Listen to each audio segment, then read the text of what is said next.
delighted that you're here. And we do have a couple of questions. One came via text, and it was from Colleen. Thank you, Colleen. It's a good question.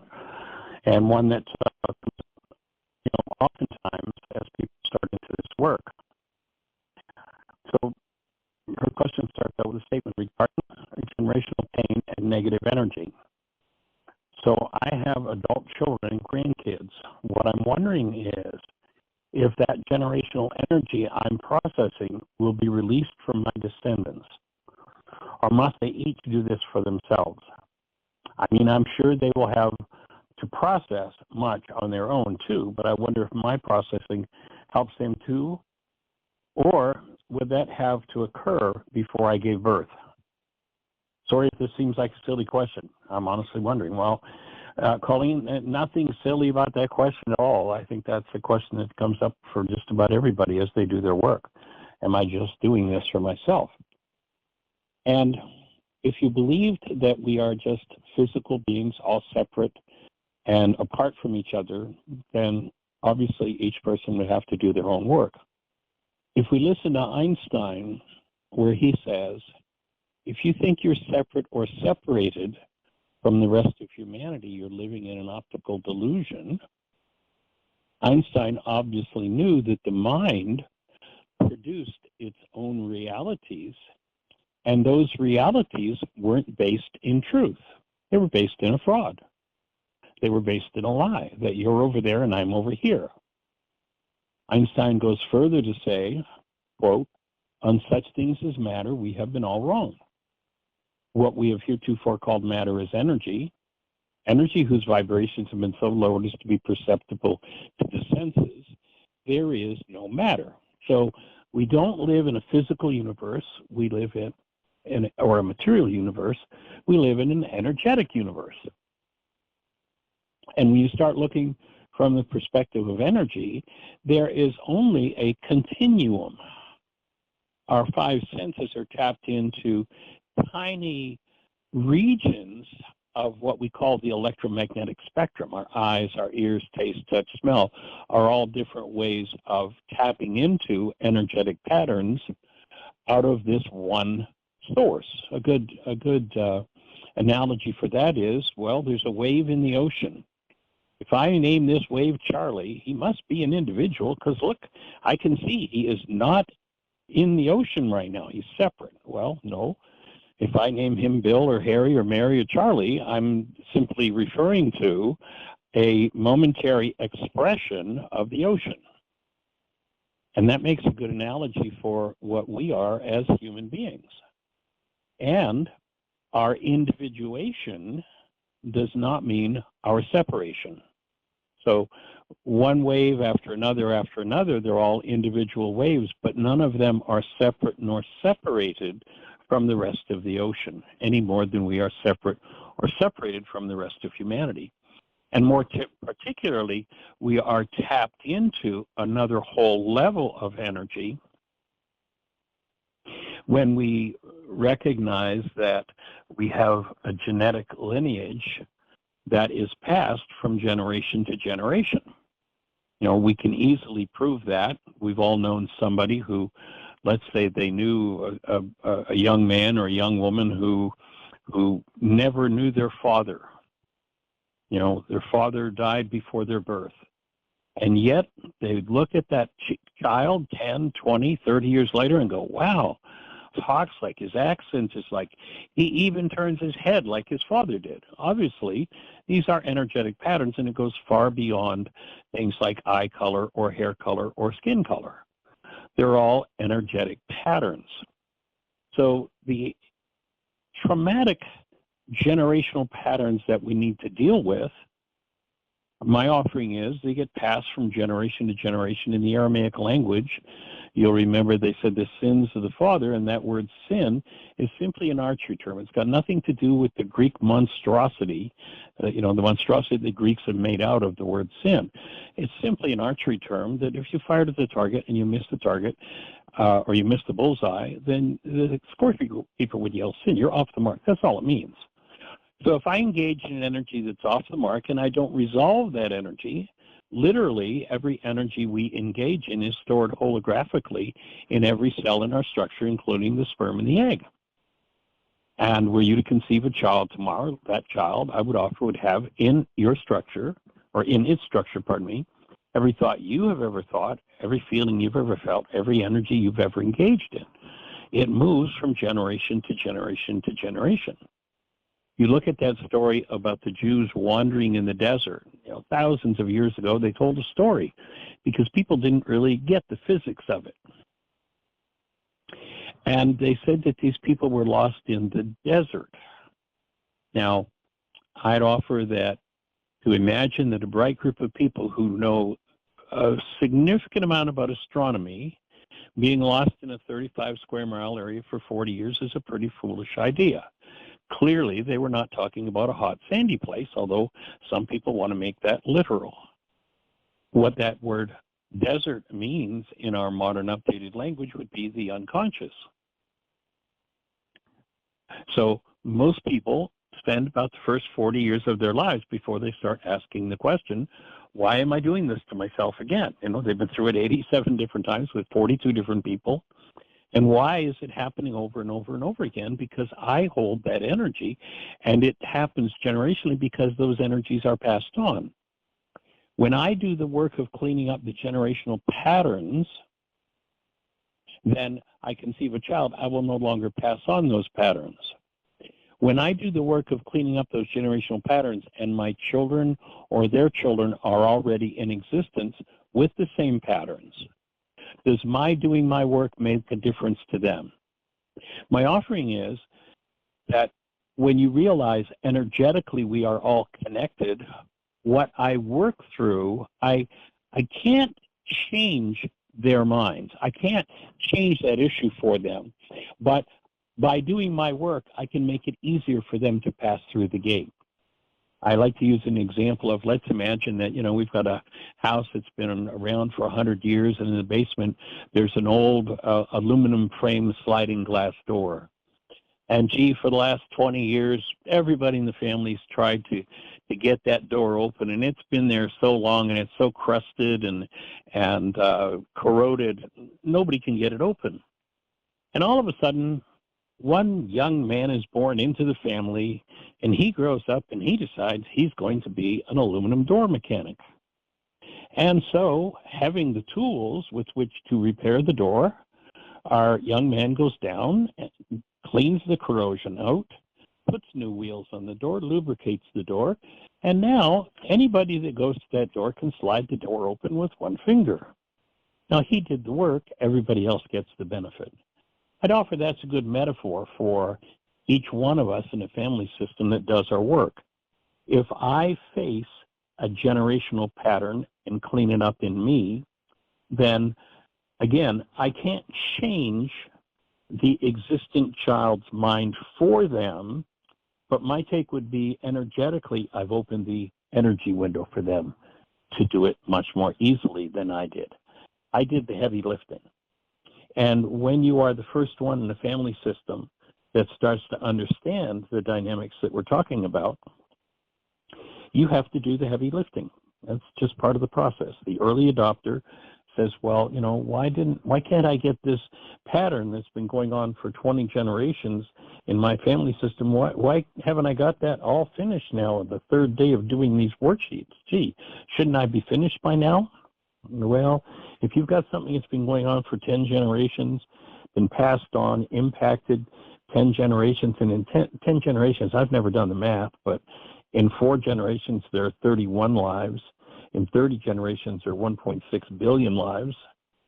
So 10 generations, pretty significant impact, and probably many people between that 10th generation back and myself have been impacted, gone through some of the effects of that error, and therefore it's been reinforced many times.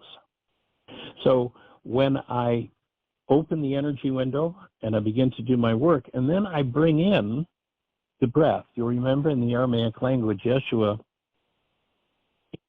spoke about a definition in Aramaic of Ruka Tekudja, And the words Ruka Dekucha were translated by the Greeks as the Holy Spirit. There's nothing there about a disembodied spirit being. It simply speaks of, quote, a feminine elemental force that undoes the effects of our errors and teaches us the truth. And so when I enlist, and that's why step 6B in the worksheet is about enlisting the support of Ruka Dekucha. And to the degree that I'm willing to go to depth and process through these energetic patterns, then I can open the energy window for my past generations to be freed, as well as my future generations. You know, I've been doing this work, developed this work over the last 50 years, and I'll just share that, I'm not even sure now, probably a year and a half ago, I was doing a still point breathing session. And by the way, for those who are part of the Still Point Breathing Club, remember it's the second week, so it'll be this weekend, not the following weekend. We changed it for this month and next month, so just so that you remember that it comes to mind. But I went into and was doing a Still Point breathing session, and as I was breathing, you know, normally I'm laying down, my eyes are closed, and all of a sudden, as I'm breathing away, I am instructed, mentally, I'm instructed or inclined to turn my eyes downward and look downward, which seemed kind of strange, but I did that. And as I turned my eyes downward, you know, my eyes are still closed, what opens up is I see this vast sea of darkness. I mean, a space bigger than I could fathom in every direction. And in this space of darkness, there are these small lights, an uncountable number of lights. And as I'm doing the still point process, engaging Ruka Dekucha breathing, and I'm seeing this, I'm like, it's baffling to me, and I ask, what am I looking at? And what I was told was that these were my ancestors, and this was the darkness that they were carrying, and that they were collectively asking me if I would assist in processing that energy. To which I obviously very quickly said yes. But even that was kind of an unusual process when I said yes. Because, you know, normally, I'm in the room by myself, I'm breathing away, but I spoke the words out loud. Yes, I will assist to the best of my ability to process this darkness, this pain, this unconscious energy. Absolutely. Normally, when I breathe, I've made sure my cell phone is off. Sometimes to Jeannie's chagrin, because oftentimes when I turn it off, I don't remember to turn it back on again, and she calls me and isn't able to reach me. But that's not a story. So I hadn't turned my cell phone off, and literally the very instant that I said, yes, I will help to process this energy, my phone rang. And it's my son, Michael J. My son, Michael J., is now 40-something, 45, I think. And in the 45 years he's been circling the earth with me, we have never particularly had a conversation about ancestors, about my father. He knew my mother, but not very well because she was in Canada and we were here in the States. You know, he had met her a few times, but didn't really have a relationship. He had met my sisters and such, but didn't have much of a relationship with my family directly. And we'd never had any kind of conversation about ancestors. But literally, the instant that I spoke the words out loud, I will help to process this energy, my phone rings, and it's Michael J. on the phone. And the first words out of his mouth are, Dad, I'm on Ancestry.com, and I want some information about our ancestors. But to me, that was just like, I was being given the signal that what I had just experienced was very true and very real, which it was. And so my offering would be that piece of work that you do, you open the energy window I don't believe we have the right to reach into another's energy field and change something.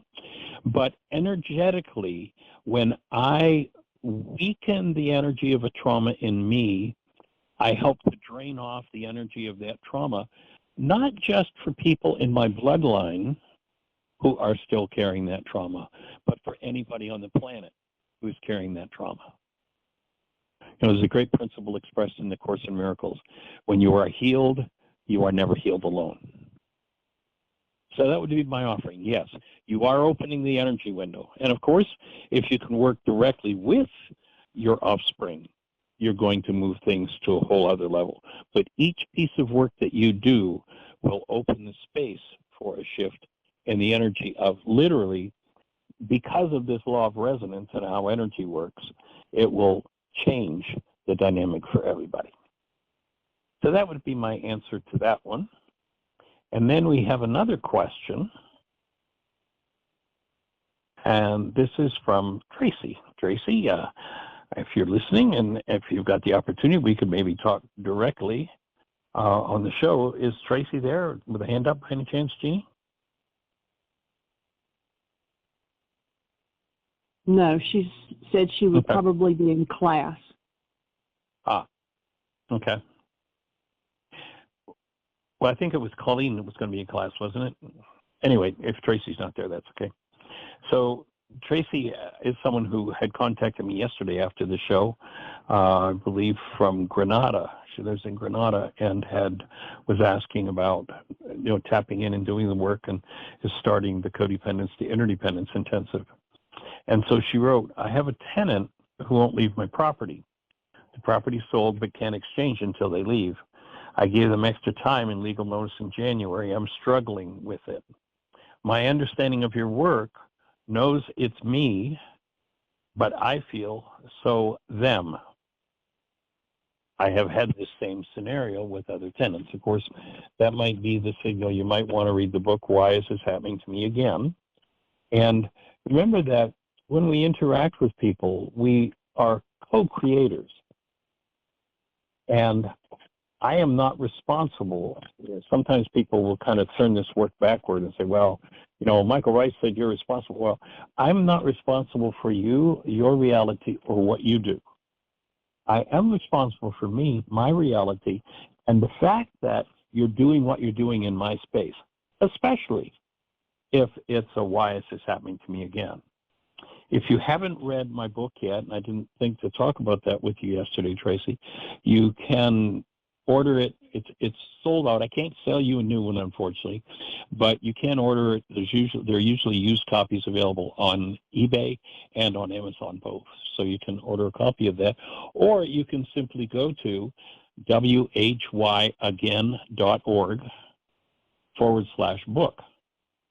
So whyagain.org/book. And there you'll see a link to at least 9 different translations of the book that you can download it free. And you recognize that this is a Why Is This Happening to Me Again situation. And you don't say much about what's going on for you, but let's say, I'll just throw out a couple of scenarios that I could deduce from what you've said. So one might be that I'm feeling like a victim when someone is occupying my property and has legally been informed they have to leave and they won't, then I'm a victim. So if that were the reality that's coming up in my mind, that I'm the victim, then that would be the place for me to do a worksheet on victimhood. And it would be similar but slightly different, if it were that I felt like, people just take advantage of me. That would be a different worksheet and would be a different Why Is This Happening to Me Again experience to work through. So is there a them involved? Obviously, the fact is that this person is not acting in accordance with the law, is not acting in accordance with goodwill or reasonable human decency would be, how I would read that situation. And so they're responsible for that. And, I may have to hold them legally accountable for that. It might mean, picking up the phone, calling the sheriff, and having them removed. I don't know what the laws are there, but it's within my right to do that, and it is right to do that if someone is illegally occupying my property. And on the way to holding them legally accountable, what I want to do is make sure that I maintain my human life. Can I take this action, whatever action I need to take to secure my house, can I take this action and stay connected to active present love? If I pick up the phone and call the police, I got these rotten people in my house and they're doing this and they're ripping me off, I have a problem. Do they have a problem? Absolutely. But I also have a problem. And unfortunately, what most people do is they focus on somebody else's problem, the blame game. I mentioned to you yesterday the fact that in this Western culture, most people by the age of 4 are very devout, card-carrying members, very religious members of the one world universal religion of blame, that it's all somebody else's fault. And I hear in your words here that you're kind of in between, that you're getting responsibility, but be careful that you don't take the idea of responsibility into self-blame.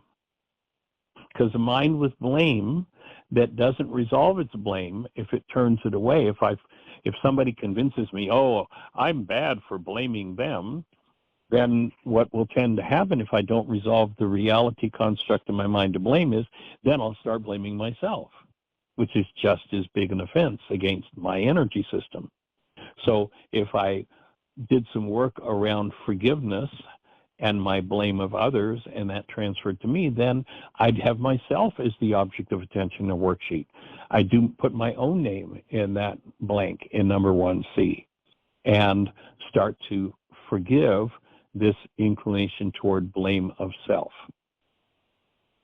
And so the objective ultimately of this work is to recognize who I am as a human being, as active present love, and live as active present love, whatever happens, whatever's going on in my world. The mind and the generational patterns will tend to steal that from me and show me a false self that convinces me that somebody else is to blame for what's happening in my life.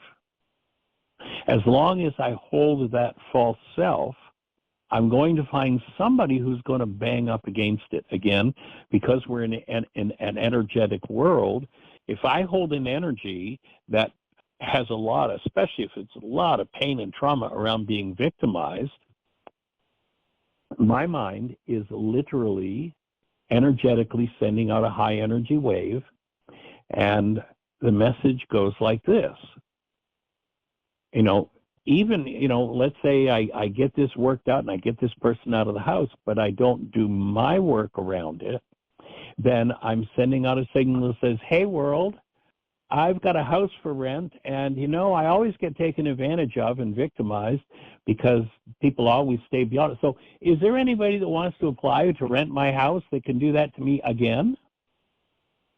And of all the people that could apply to rent that house, guess who's going to show up?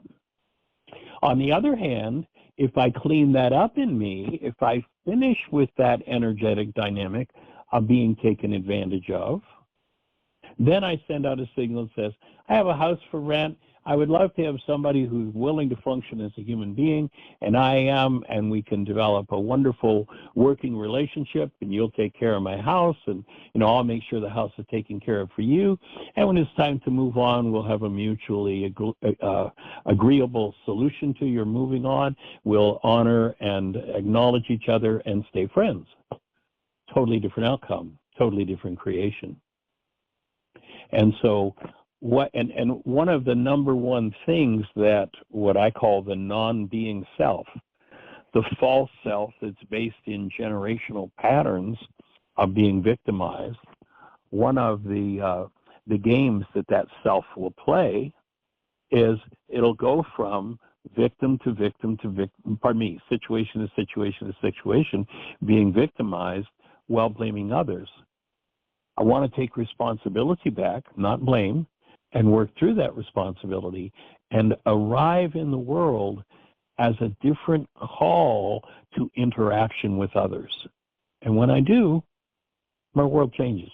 The game changes totally, completely. So that would be my input on that question. So there are two good questions that we've answered, and maybe that stirs some things for others. One other thought that that Tracy puts forward is that this whole situation affects other areas of her life.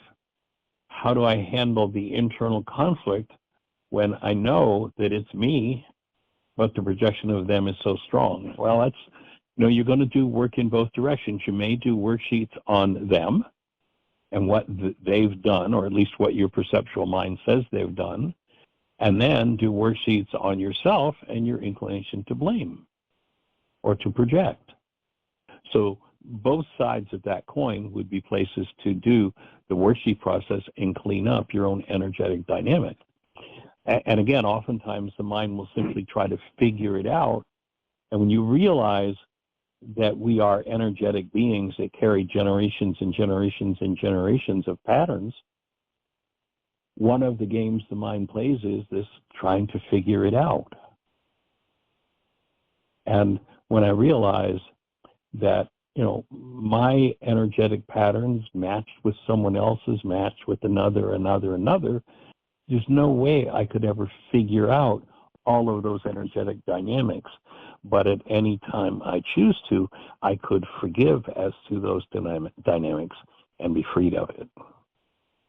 So that would be my input there. I hope that's helpful. And if any of those thoughts resonate, anything for anybody else or clarity, this is both situations I think are very common questions, very common situations. So perhaps it arouses something for someone in the listening audience. And if it does, our call-in number, if you're on one of those stations where we can't see you, is 563-999-3581. If you call that number, you'll be listening to the show directly. And then if you push 1 on your phone, that will raise a hand in the control panel, and Jeannie will know that you want to talk to us. So if that conversation so far has aroused anything for anybody, we'd love to hear from you. And if you're on the line and have a question or a thought, push 1, and let's talk about it. Miss Jeannie, do we have anything happening? No, it's all quiet. I was just having a thought, though. She did a personal code evaluation. And one of the things we see often, we saw it in hers, but in Tracy's, but we see it often is what we call an inversion, where, hostility is secondary to fear, but in their case, they show like they don't have a lot of fear, but yet their hostility is low, or their score. So Right. Explain that maybe a little. That might have something also to do with this situation that she's in. Absolutely. Good catch, sweetie. That's right on track. So in the personal code evaluation that we do, for those who don't know what we're talking about, we have an online evaluation that we offer to people as part of our work, where they can go online. It takes about 30 or so minutes to answer a couple hundred questions. And it's based on what's called the MMPI, which is a Minnesota Multiphasic Personality Inventory. It's kind of the gold standard of psychological testing. And we ferreted out from that 10 different areas that relate specifically to this work of Yeshua and this work of forgiveness. And what the evaluation does is it has a scale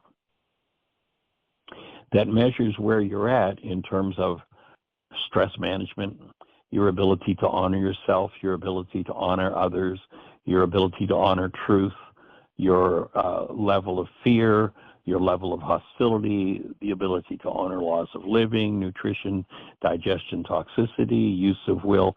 So it's a pretty comprehensive evaluation.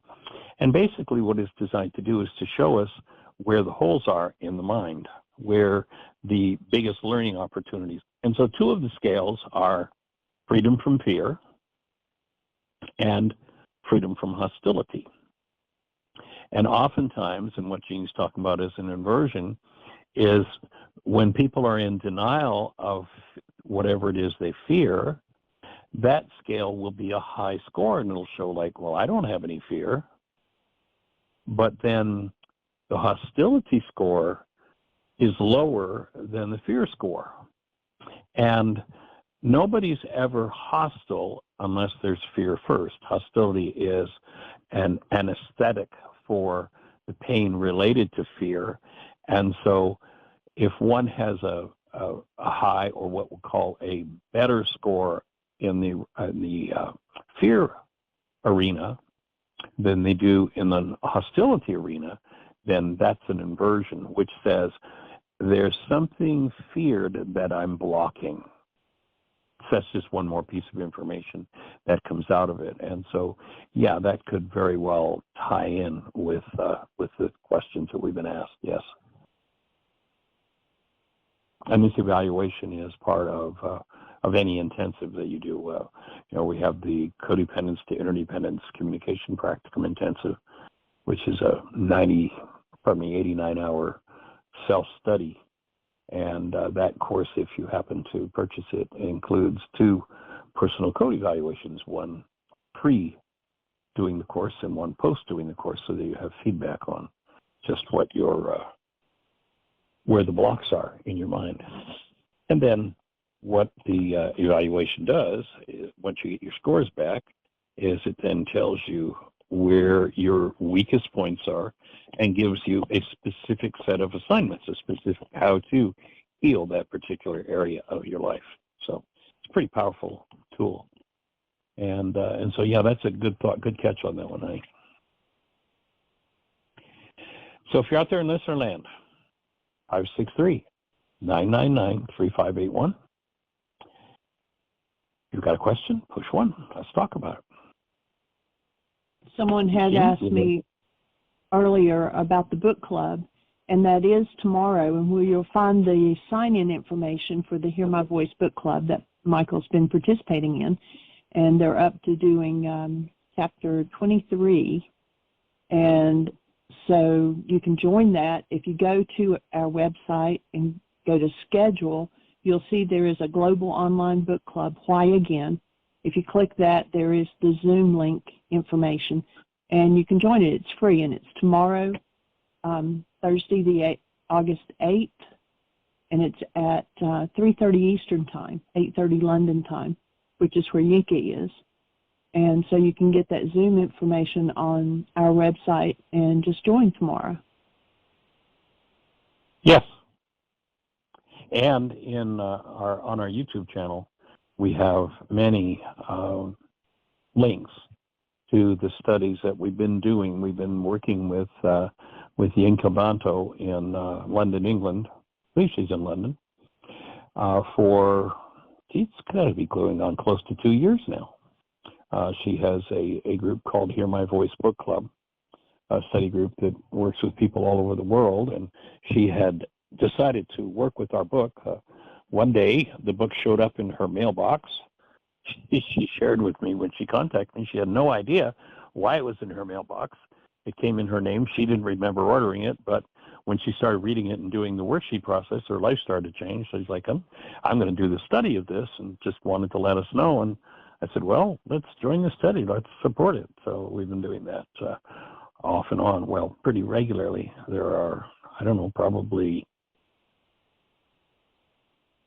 60 or 70 book clubs that we've done. So we've got that in our archives on YouTube, if you want to tap into that, as well as what we're up to over 600 videos now on YouTube, Jeannie? Yes. And you started with Yinka on March the 3rd of 22. So it's been over 2 years. That's awesome. So we probably got what we've done about at probably an average of twice a month. So if we've got 24, 30 months, so there are probably at least 15 shows that are 30 months be 60 shows. Probably 50 or 60. There are a few times we've skipped that there's been something that happened that the club didn't operate, but yeah. So those videos are there, and we are just about finished with going through, when we first did the book club, we did 2 or 3 chapters at a time, kind of just did a synopsis. And then once we completed that, we started with doing 1 chapter per session. And so if you want to take the book out, Why Is This Happening to Me Again, and follow along, we do chapter by chapter. And I think we're up to chapter 23, Jeannie, that we're going to do tomorrow. And there are 24 chapters, so.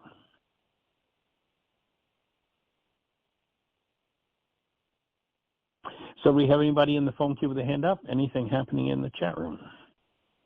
No, it's all quiet. Awesome.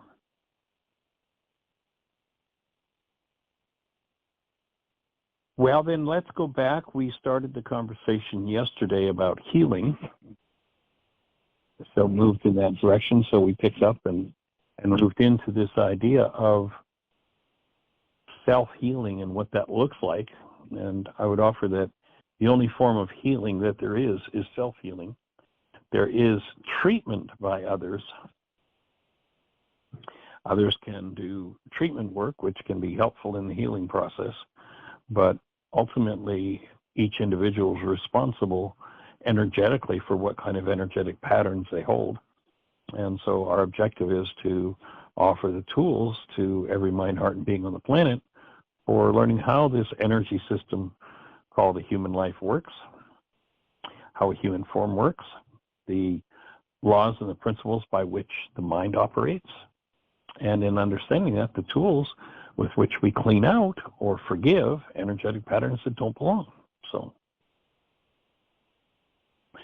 we were talking yesterday, we completed, and that at the end of the show, we were talking about how the mind generates perception, a construct, a view of its interpretation of whatever is going on in the world. And that if perception is corrupted, then all of its constructs are going to be corrupted. And we finished the show yesterday by pointing out that fear and hostility, basic principle to understand. Most people think fear means somebody out there is out there to get me, and hostility means I need to strike back. But my offering is that fear and hostility mean one thing and one thing only. In truth, what they mean is that there is an energetic pattern inside of me that needs to be forgiven. And that energetic pattern will corrupt my perceptual mind as long as it's there. I will always see error where hostility and fear are moving in me, because by definition, hostility and fear are corrupt data. And if corrupt data is at the root of any given perceptual construct, then that construct's going to be off base. So take a look at, have you ever done anything that you regret? I wonder if I do that in a live audience, I usually get some giggles, and pretty much everybody puts their hand up. But and notice that whenever you've done something you've regretted, hostility and fear were always an accompaniment of that regret. They were always involved in that behavior. Now, we tend, if we live in denial, to tell ourselves a lie that someone else is the cause of our behavior. Well, I only did that because of what he did. No, I did that because that was in me. It's interesting, over the years, when we work with the personal code, and one of the things we know with having developed this personal code evaluation and understanding the personal code of the individual is you can't do something that is outside of your own personal code. It's just not possible. It can't be done. But over the years, we'll have people say, well, I don't do this sort of thing, but here, I'm going to do it now. It's like, well, obviously, the fact that you just did that thing, you do that thing. And your personal code lives in denial of what you're doing. And that is, when you recognize that's part of your personal code, then you realize that that's something to be forgiven.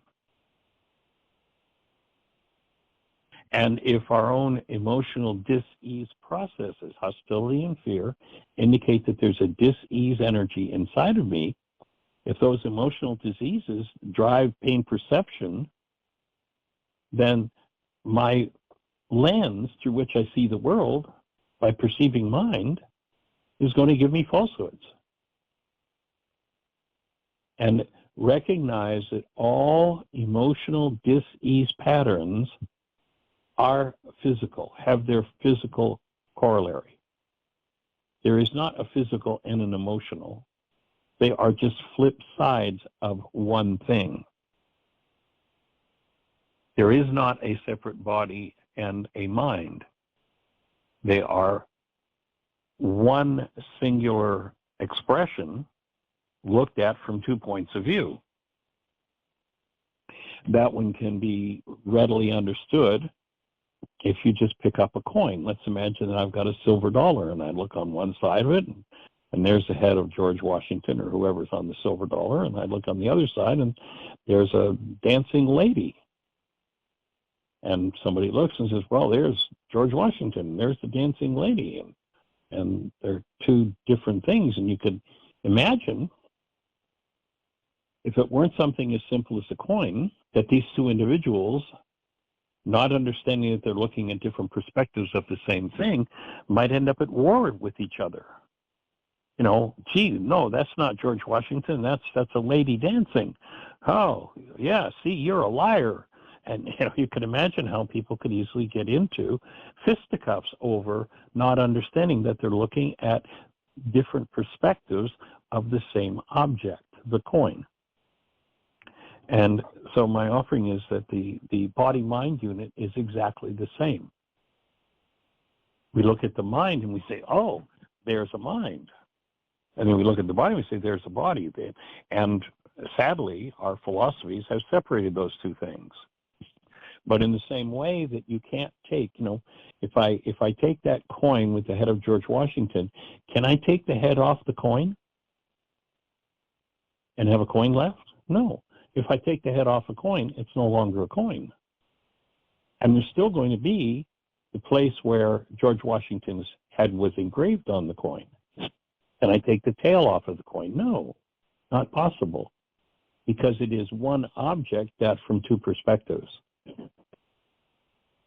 It is not body-mind, it is a singular expression. And when we're looking from the point of view of the mind, we're looking at one side of the coin. And when we look from the point of view of the body, we're looking at another side of the coin. But the expression is singular. And when we understand the physics behind every experience,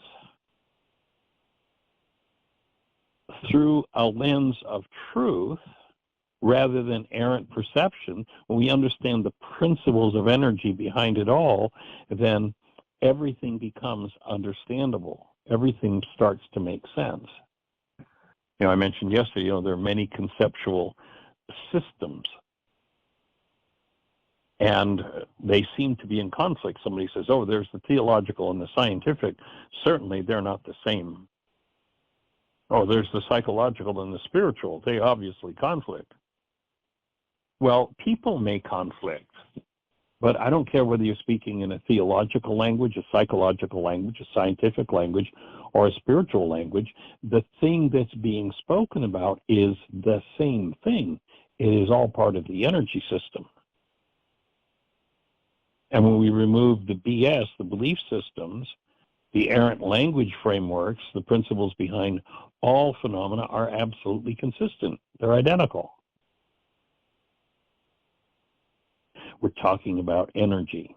So when you put that quote I offered earlier from Einstein, on such things as matter, we have been all wrong. What we've heretofore called matter is energy. So when we're looking from the point of view of matter, we develop all sorts of conceptual languages about matter, and we're developing a framework or a way of understanding that is based on something that does not even exist. Matter does not exist. So obviously there's some correction to be done. And what this work is about is designed to bring the principles behind everything into alignment with truth. as I said, one of my doctorates is in holistic philosophy. How do all things work? What is the common principle behind all of it? And so when we bring the seemingly desperate methods of describing what it is we're experiencing, when we eradicate the errant ideas in each approach, and we look from the point of view of truth, all of a sudden, everything works from the same set of principles. And anything that works because it comes from the same set of principles. When we, I mentioned yesterday that Winston Churchill said we have the privilege of being separated by a common language. And oftentimes the language confounds because it seems to conflict when the psychologist talks about it compared to the theologian. But the truth is, the expression behind each of those disciplines' understanding is exactly the same. It's energy. And when you understand the principles behind the expressions of life, then all of the conflicts disappear. And truth, unfortunately, is often hidden by ancient or modern misunderstandings and misperceptions. Upgrade those flaws, realign your own energy system around truth, and I offer it'll deliver a more accurate overview and understanding of this thing that has been referred to as the circle of life.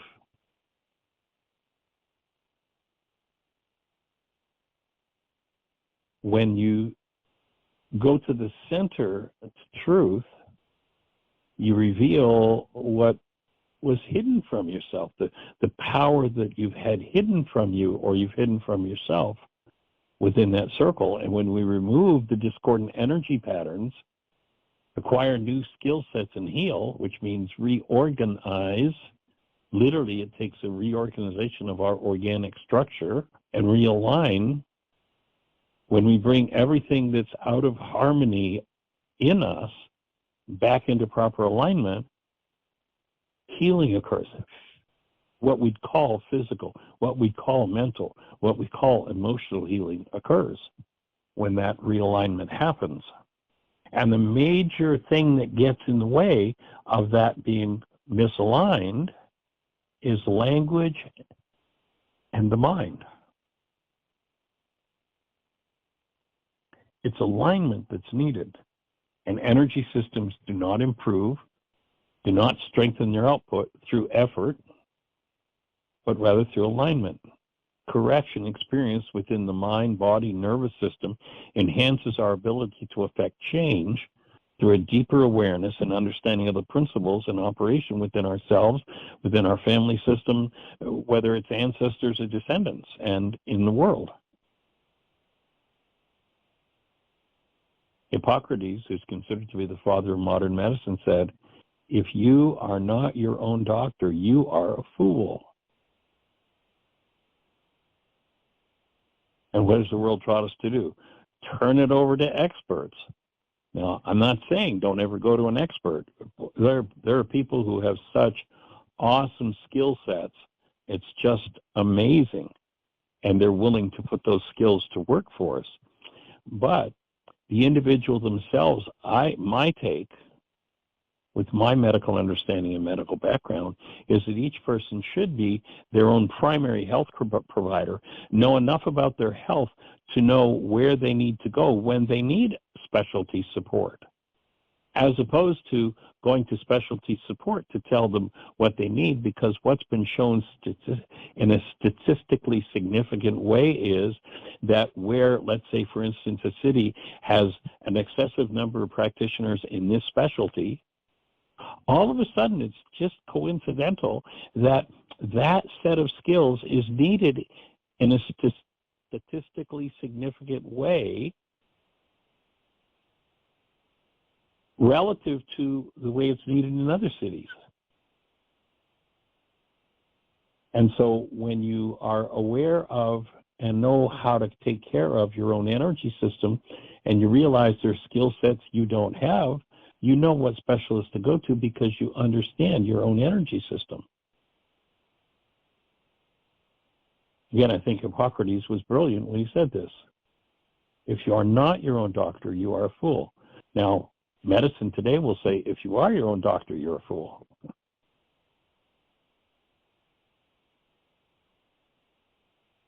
So one of the first questions, or one of the first understandings, I think, that needs to be acquired if you're truly going to heal, is to recognize that there is a natural healing force within you.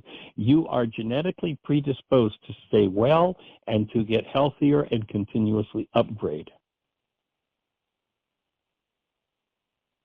in health.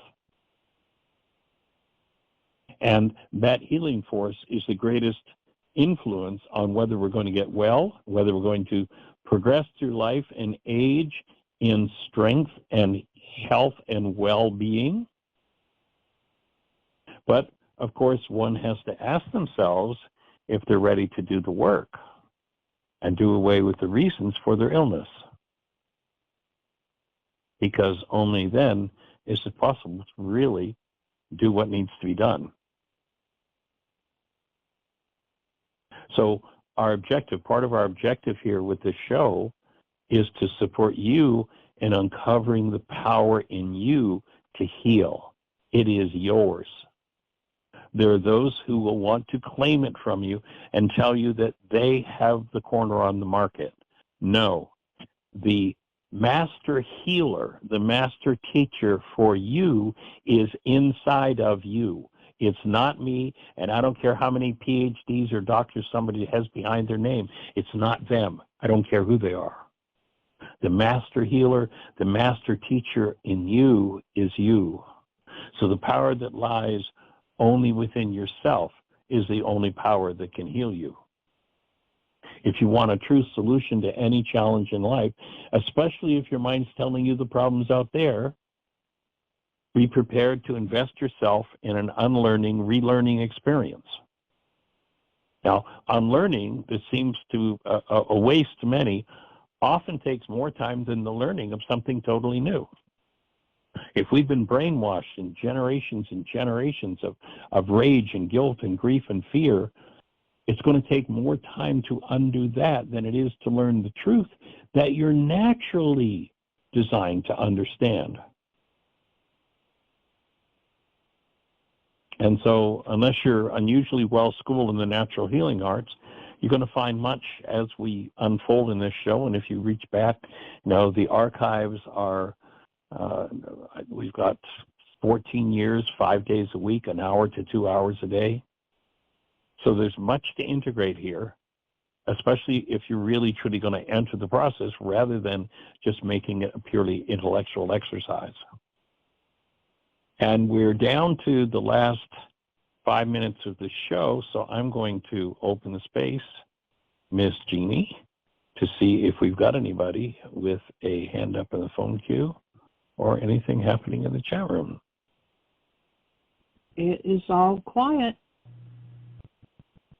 Well, let's just, we've got 5 minutes left. Certainly what we've said so far, there's got to be a question or two out there.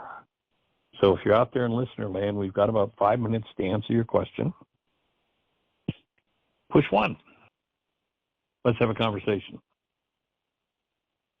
And if not, we'll just keep moving forward. I thought we might take an intermission there for a hand going up. Nothing here.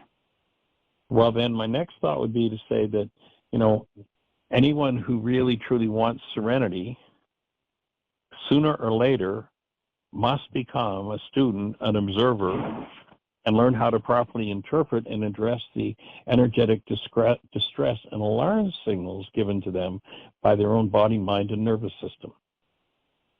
That's the first step in true healing. You're going to have to learn to interpret what your own energy system is offering you. And it's interesting. We have a specialty in medicine today. It's called biofeedback. And what is biofeedback? Well, you go to a practitioner who's got a machine. They hook you up to the machine and charge you $60, $80, $100, $200, $300 an hour, whatever it happens to be. And what the biofeedback machine does is it interprets what your body's trying to tell you. says, oh, this electrical signal means this means that, this means this means that. Your body's been trying to tell you that all along. You know, I thought it was great yesterday when we got that call from our friend down under. It's like, I've been listening to my own body. It is a biofeedback machine. And our culture's taught us not to listen to it. So, Bob, thank you for that input yesterday, for offering that, because it's a real foundation point if someone's ever going to truly heal. So rather than hooking up to a machine that someone's going to charge you money in order to tell you what your body's trying to tell you, take the time to clear out the blocks in the system and step into listening to your own biofeedback. Life is always telling you. Now, we live in a culture, we are probably the most drug culture in all of history. And that means that the special of this culture is, through any means possible, turn off, deny, ignore, or project, rather than properly interpret and address distress signals coming from your own body. People die as a result of that process. Now, that specialty creates fortunes for those who bring the devices to market, the drugs, the alcohol, the junk food, the fear, the hostility, the politics, the entertainment, even busyness can all be used as an anesthetic to keep us away from our ability to contact and understand truth. It's a major business today. It's called advertising. It's called lobbying. Bill Moyers, great quote here. We'll finish with a quote from Bill Moyers, very well-respected gentleman who just has touched so many lives. He's won honorary degrees, awards across the spectrum for his investigative journalism, for civic activities that he's done, and he offered this as the I hear, he says, an almost inaudible but pervasive discontent with the price we pay for our current materialism. And I hear a fluttering of hope that there might be more to life than bread and circuses. In other words, what does it cost for us to live in this state of denial? To ignore, to project, to shut down the feedback system that we were given at our birth. And of course, those who would control others, you know, if you look back to ancient Greece and such, they had what they called bread and circuses. And basically, the politics today was, if we keep people's bellies full and keep them entertained, give them a show, give them something to be distracted by, then we can keep ripping them off for everything they own. Bread and circuses. Bill Moyers' observation there was pretty powerful. And so I'm just going to say thank you for joining us, and we'll pick this up tomorrow, and we're going to move through just a holistic overview of the process of healing. So delighted that you're with us. Create the best year yet of your eternal life. It's an awesome gift.